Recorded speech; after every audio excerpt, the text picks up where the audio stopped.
বিভূতিভূষণ বন্দ্যোপাধ্যায়ের গল্প বাঁশি। আজও আবার সেই ভাঙ্গা বাঁশিটা লইয়া গোল বাঁধিল। বহুদিনের একটা পুরাতন বিবর্ণ পিতলের বাঁশি। মুখের দিকটায় খানিকটা ভাঙ্গিয়া গিয়াছে, ছিদ্রগুলি আর নিখুঁত হইয়াও নাই। আস্তা কুড়ির আবর্জনায় ফেলিয়া দিলেই হয়। এমন একটা পুরানো বাঁশি ছোট বউ কেন এমন আঁকড়াইয়া থাকে, এ কথা বহুবার ভাবিয়াও সুলেখার শাশুড়ি কোনো সিদ্ধান্তে আসিতে পারেন নাই। প্রায়ই এই বাঁশিটা লইয়া গোল বাঁধে, আর লক্ষ্মী ছাড়া হতভাগা ছেলেটাও যদি কথা শোনে, না ওই বাঁশিটাই তার চাই। আজও গোল বাঁধিল।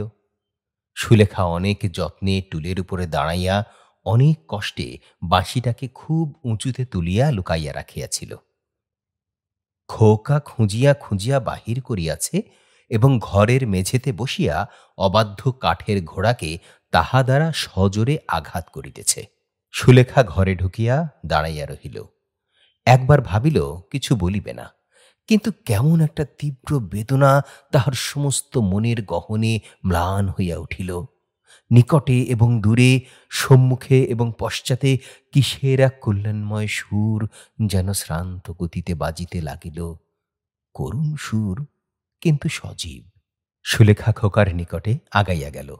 গায়ে হাত বুলাইতে বুলাইতে আস্তে আস্তে বলিল, তোকে একটা নতুন বাঁশি এনে দেব। খোকা জবাব দিল না। ঘোড়া কিছুতেই চলিতেছে না, তাহা লইয়া সে ব্যস্ত। সে ঘোড়ার উপর কয়েক ঘা লাগাইয়া বলিল, চল ঘোড়া চল চল, হাট হাট। সুলেখা বলিল, লক্ষ্মীটি দে। মুখ ফুলাইয়া খোকা বলিল, না। এবং এই না বহু চেষ্টায়ও হাতে পরিণত হইল না। বাঁশির এই অযত্ন সুলেখা সহিতে পারে না। হাত হইতে বাঁশিটা টানিয়া লইল। তোকে পয়সা দেব, দে। খোকা আঁকড়াইয়া ধরিয়া আছে, কিন্তু সুলেখারও যেন আজ কিরকম এক রোগ চাপিয়া গিয়াছে। বাঁশি তার চাই চাই। সে খোকার গালে অকস্মাৎ রাগের বশে ঠাস ঠাস করিয়া গোটা কতক চড় মারিয়া বলিল, হতভাগা লক্ষ্মী ছাড়া ছেলে, কথা শোনে না। কি হবে তোর এই ভাঙা বাঁশি নিয়ে? সেদিন কিনে দিলাম, সেটাই হবে না, এটা চাই, লক্ষ্মী ছাড়া। বলিয়া সুলেখা খোকার পিঠে আরো কয়েকটা চড় বসাইয়া দিল। চড় খাইয়া খোকা চিৎকার করিয়া কাঁদিয়া উঠিল। শব্দ শুনিয়া মা আসিলেন এবং অন্যান্য আত্মীয় স্বজন এই নিত্য নৈমিত্তিক উপভোগ্য ব্যাপারটা দেখিতে ছুটিয়া আসিতে ভুলিলেন না।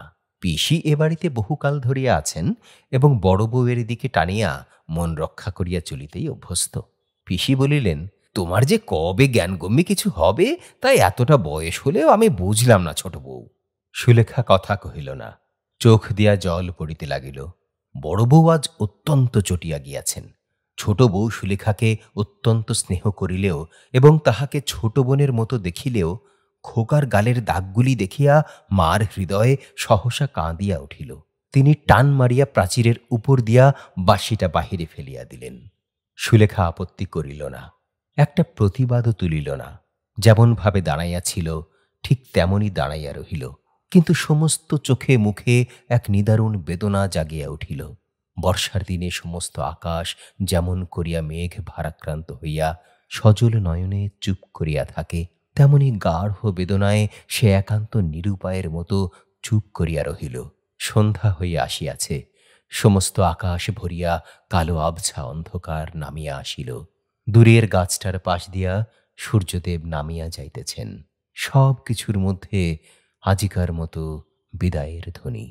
সুলেখা ছাদে আসিয়া ছাদের আলিশা ধরিয়া দাঁড়াইয়া রহিল। আজ যেন কিছু ভালো লাগে না। এই পরিপূর্ণ সন্ধ্যা, এই মিষ্টি সুন্দর হাওয়া, এই আলো, এই বাতাস, সব কিছু যেন তিক্ত বেদনায় ভরিয়া গিয়াছে। বাতাসে রোজকার মতো আছে সেই সুর, সেই ছন্দ, তবু যেন ভালো লাগে না। হৃদয়ের কোন তন্ত্রী যেন কিসের আহ্বানে আবার নিবিড় হইয়া উঠিল। বিগত জীবনকে সে কতভাবে কত দিক দিয়া ভুলিতে চাহিয়াছে। কর্মের মধ্যে নিজেকে সযতনে নিয়োজিত রাখিবার কত প্রচেষ্টাই না সে দিনরাত করে, তবু পারে না। ওই বাঁশিটাই যেন তাহাকে সজোরে তাহার গত জীবনের মধ্যে লইয়া আসে। সুলেখা ছাদ হইতে সেই বাঁশিটার দিকে তাকাইয়া রহিল। একটা ইঁটের উপর বাঁশিটা চুপ করিয়া শুইয়া আছে। সুলেখার দুই চোখ জলে ভরিয়া গেল। মনে ভাবিল, ভালোই হইল, ওই অলক্ষণে সর্বনাশা বাঁশিটাই যত নষ্টের গোড়া। ওটা কিচ্ছুতেই তাহার বিগত জীবনকে ভুলিতে দেয় না। ভালোই হইল, কিন্তু তবু যেন কিসের এক নিরবচ্ছিন্ন তীক্ষ্ণ সুর তাহার কানে আসিয়া বাজিতে থাকে। সে সব কিছু ভুলিয়া যায়। মনে পড়িতে লাগিল সেই দিনের কথা, যখন এ গৃহে প্রথম সে আসে। বয়স আর তখন কতই বা হইবে, ওই বছর 15 বা 16 বা তারও কম। স্বামীকে মনে পড়ে, বনজ যেন আজও তার সম্মুখে দাঁড়াইয়া আছে, সুন্দর গৌর চেহারা। বনজ তার স্বামী। তার স্বামীকে মনে পড়িয়া যায়। আরও ধীরে ধীরে অনেক কথাই তার মনে পড়িতে লাগিল। এই বনজ কি দুষ্টুই না ছিল!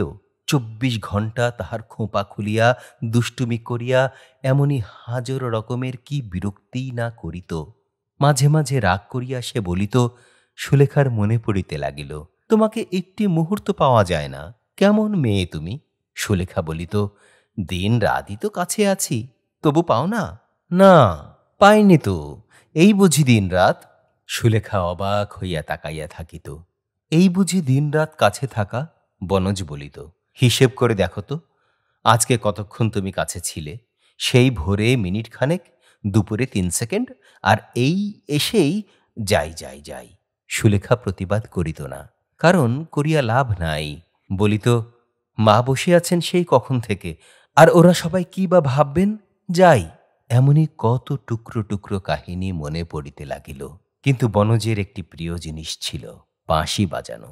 তন্ময় হইয়া সে বাঁশি বাজাইত, এবং এই একটিমাত্র সময়েই সে সব কিছু ভুলিয়া যাইত।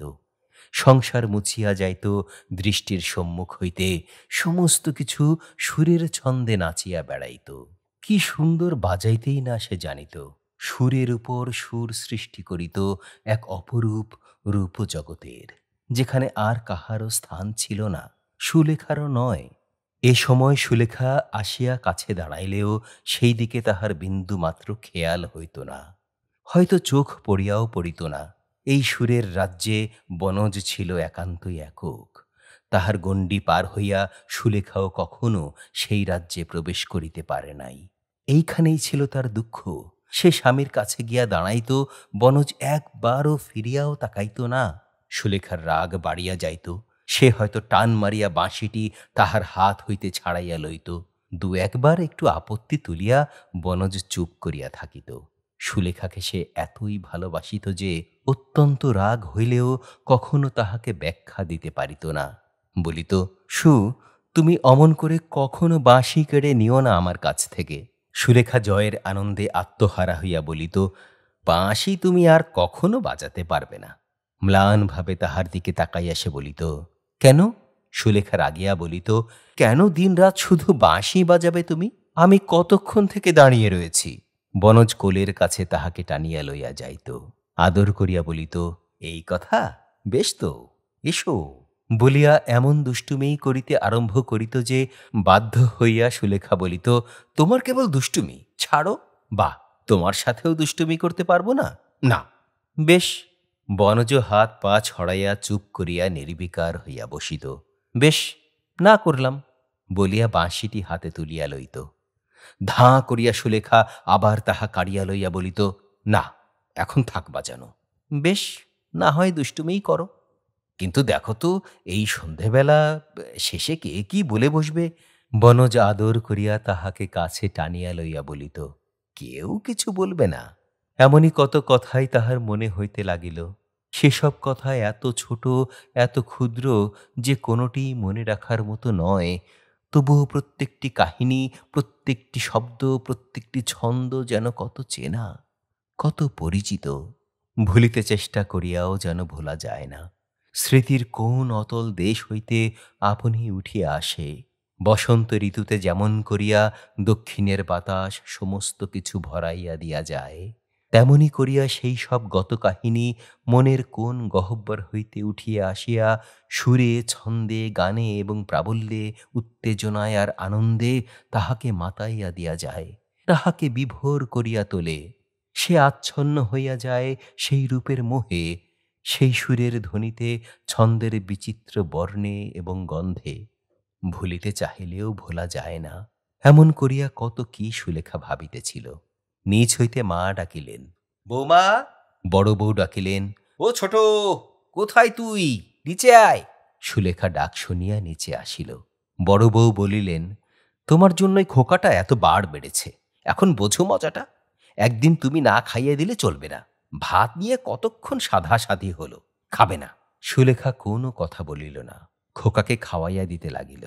ইহাকে খাওয়ানো একটা মহাযুদ্ধ জয় করা হইতে কম নয়, এবং একমাত্র সুলেখাই তাহা পারে। খাইতে বসিয়া অন্তত সহস্র আবদার রক্ষা না করিলে সে কিছুতেই খাইবে না। সুলেখা ইহা জানে, কিন্তু আজ তার কোনো দিকে ভালো লাগিল না। বলিল, বুড়ো ছেলে এখনো নিজে খেতে শেখেনি, পারবো না আমি তোকে রোজ খাওয়াতে, খা। সুলেখা বুঝিতে পারিল আজ খোকার ভালো করিয়া পেট ভরে নাই, কিন্তু কোনো কথা বলিল না। রাগ করিয়া এমন করিয়াছে এ কথা মিথ্যা। কেন যে ভালো লাগিল না, যাকে এক মুঠা বেশি খাওয়াইবার জন্য উদ্বেগের আর তাহার অন্ত থাকে না, আজ তাহাকে পেট ভরিয়া খাওয়াইয়া দিতেও যেন কেমন এক বিশ্রী আলস্য।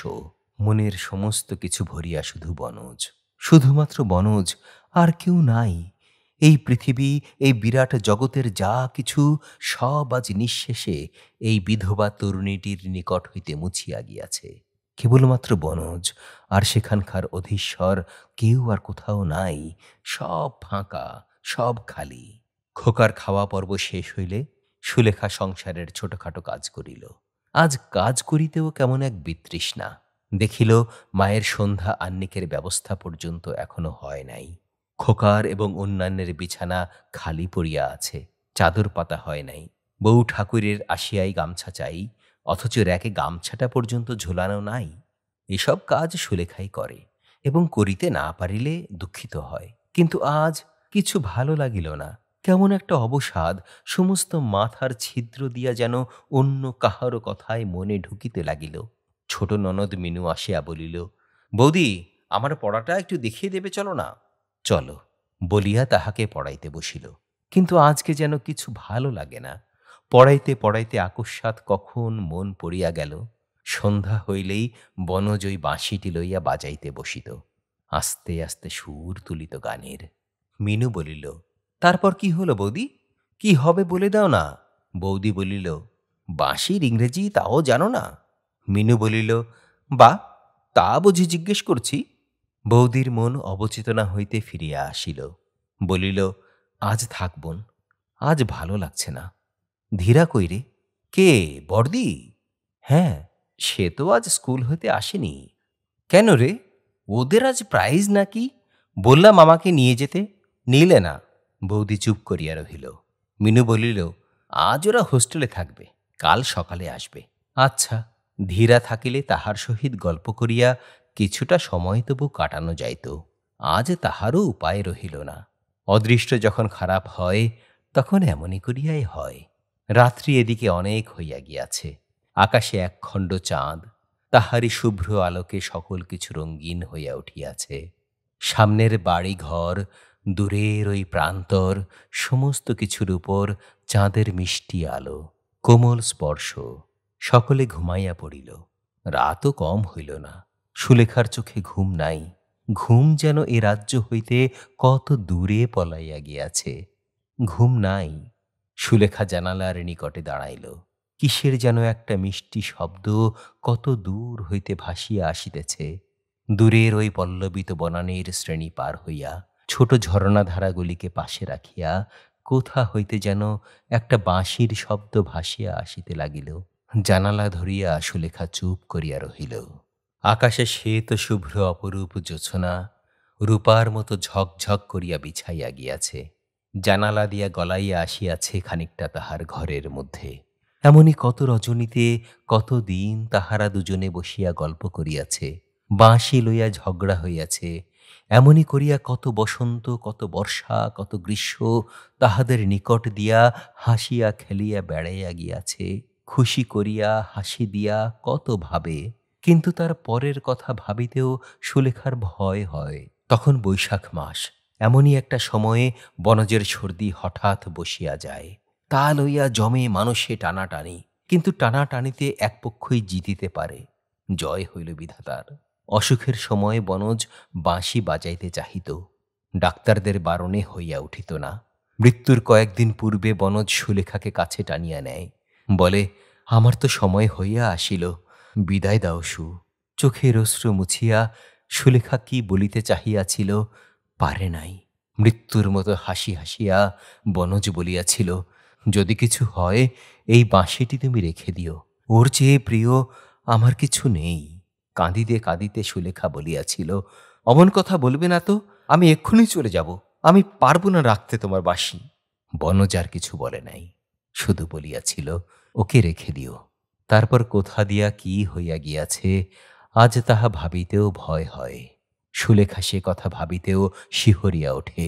মাত্র ৩ বছর স্বামীর সহিত বাস করিবার পরই তাহার সব ঘুচিয়া গেল। নারী যাহা লইয়া গর্ব করে, সে তাহাকে হারাইল। তারপর কত বছর কাটিয়া গিয়াছে, কত বর্ষা কত বসন্ত ডাকিয়া ডাকিয়া ফিরিয়া গিয়াছে। গন্ধ ভরা উতলা বাতাসে কত দক্ষিণের গানই না রূপের মাধুর্যে পুলকিত হইয়া উঠিয়াছে, কিন্তু সব কিছুর মধ্যেই যেন মস্ত বড় একটা দীর্ঘ ফাঁক। কি যেন হারাইয়া গিয়াছে, কিসের যেন অভাবে সমস্ত আলো সমস্ত হাসি একটা বিরাট মিথ্যা হইয়া তাহার নিকট দেখা দেয়। কিন্তু প্রত্যহ রাতে কে যেন আসিয়া ওই বাঁশিটি বাজায়। সুলেখা ঘুমাইয়া পড়িলে যেন তাহার সজীব হস্তে বাঁশিতে সুর আরম্ভ হয়, জাগিয়া থাকিলে বাঁশি বাজে না। কিন্তু ঘুমাইয়া ঘুমাইয়া প্রত্যেক রাতে সে ওই বাঁশির শব্দ শুনিতে থাকে। তাহার বৈধব্য জীবনের মধ্যে এই একটি মাত্র সান্ত্বনা, যাহা লইয়া সে আজও বাঁচিয়া আছে। আজ তাহার মনে হইতে লাগিল, কত দূর হইতে একটি বাঁশির করুণ সুর যেন ভাসিয়া আসিতেছে। কি করুণ সে সুর! প্রতিটি রেশের মধ্য হইতে কে যেন শান্ত কণ্ঠে বিনয় করিয়া বলিতেছে, আমায় তুমি নিলে না, তুলে নাও, নাও। সুলেখার সমস্ত ইন্দ্রিয় আচ্ছন্ন হইয়া গেল, কিন্তু কি করিবে, উপায় নাই। ওদিকে বাঁশি যেন কাঁদিয়া কাঁদিয়া বলিতেছে, আমায় তুলে নাও, তুমি তুলে নাও। সুলেখা কি করিবে অনেকক্ষণ বসিয়া ভাবিল। তাহার পর ধীরে ধীরে চোরের মতো পা টিপিয়া টিপিয়া বাহিরে আসিল। খিড়কির দরজা খুলিয়া প্রাচীরের নিকটে আসিয়া সেই বাঁশিটির নিকট ধীরে ধীরে আগাইয়া গেল। কে এক ছায়ামূর্তি যেন বাঁশিটি হাতে করিয়া বসিয়া আছে। সুলেখা কেমন বিহ্বল হইয়া উঠিল, চিৎকার করিয়া উঠিতে চেষ্টা করিল, পারিল না। তারপর কিসের এক উন্মাদনায় আগাইয়া গেল এবং সেই ছায়ামূর্তির হাত হইতে বাঁশিটি তুলিয়া বুকে চাপিয়া ধরিল। ছায়ামূর্তি খুশি হইয়া উঠিল যেন, কিন্তু কিছু বলিল না।